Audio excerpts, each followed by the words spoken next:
Ex-PM Datuk Seri Najib Razak made history today as he took the stand at his SRC international trial. He told the High Court that fugitive low-tech Joe was a close acquaintance of Terengganu Sultan Mizan Zainal Abidin and his sister Tunku Datuk Rahimah Sultan Mahmud. Najib was explaining in his own words how 1MDB, which owned SRC, was formed, detailing its former incarnation as the Terengganu Investment Authority. Najib says Menteri Besar Terengganu Inc. and Sultan Mizan, who was Yang di-Pertuan Agong at that time, decided to form the Sovereign Wealth Fund with a capital of 11 billion ringgit. The capital was to be funded through a mix of Terengganu oil royalty debt and the issuance of Islamic medium-term notes. The federal government eventually took over TIA when the Terengganu state government and MBTI did not agree with the terms of the IMTN. The former premier explains that this decision was reluctantly made to save both the state and Sultan Mizan from embarrassment and to avoid negative impact to the Malaysian bond market globally.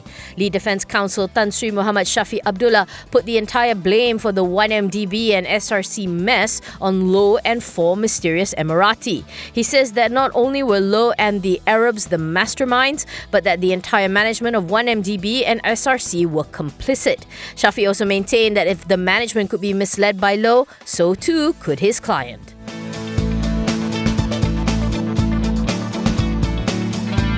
Khee San was among Bursa Malaysia's top actively traded stocks on the emergence of new controlling shareholder Mamee-Double Malaysia. Khee San's shares jumped more than 16% in morning trade and rose to a high of almost 65 cent before losing steam to close at 36.5 cent with 65.8 million shares traded. This was still 19.7% higher than the previous close. To recap, in a statement to the bourse yesterday, the candy makers said that it would be placing out 94 million new shares, representing about 45.11% of its enlarged issued base, to Mamee at 25 cent each in a fundraising exercise. Once the share placement is completed, Khee San would then undertake a renounceable rights issue of 208.4 million new shares at an indicative 18 cent. In total, the two proposals are expected to raise gross proceeds of approximately 61 million ringgit, which Khee San said would go to servicing debt and financing working capital. Mamee's entry is expected to result in strategic benefits as both groups hold established F&B portfolios serving different segments of the market. Khee San is best known for its chewy Fruit Plus range, while Mamee serves over 50 products to over 100 countries, with its most ubiquitous being its Mamee Monster Snack.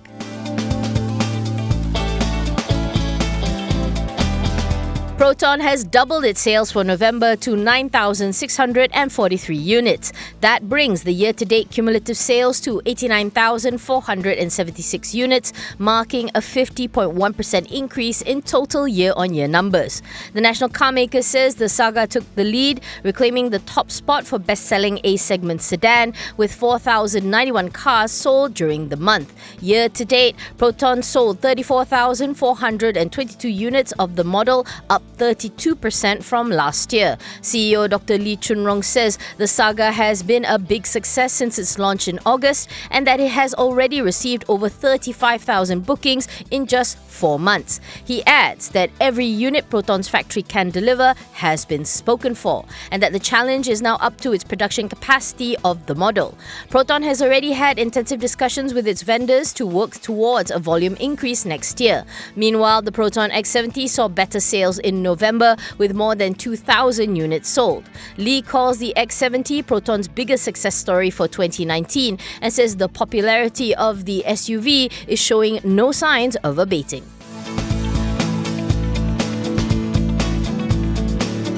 Bursa Malaysia has rejected Scomi Group's PN17 waiver application as concerns persist over the sustainability of its businesses and its ability to generate sufficient revenue and thus profitability. Scomi is now regarded as a PN17 company. However, on a positive note, Bursa approved Scomi's proposed share reduction and share consolidation. This exercise will reduce Scomi's issued share capital from 224.96 million to 40 million ringgit. The capital reduction will serve to rationalize the statement of its financial position, whereby the credit arising may be used to set off against future losses of the company.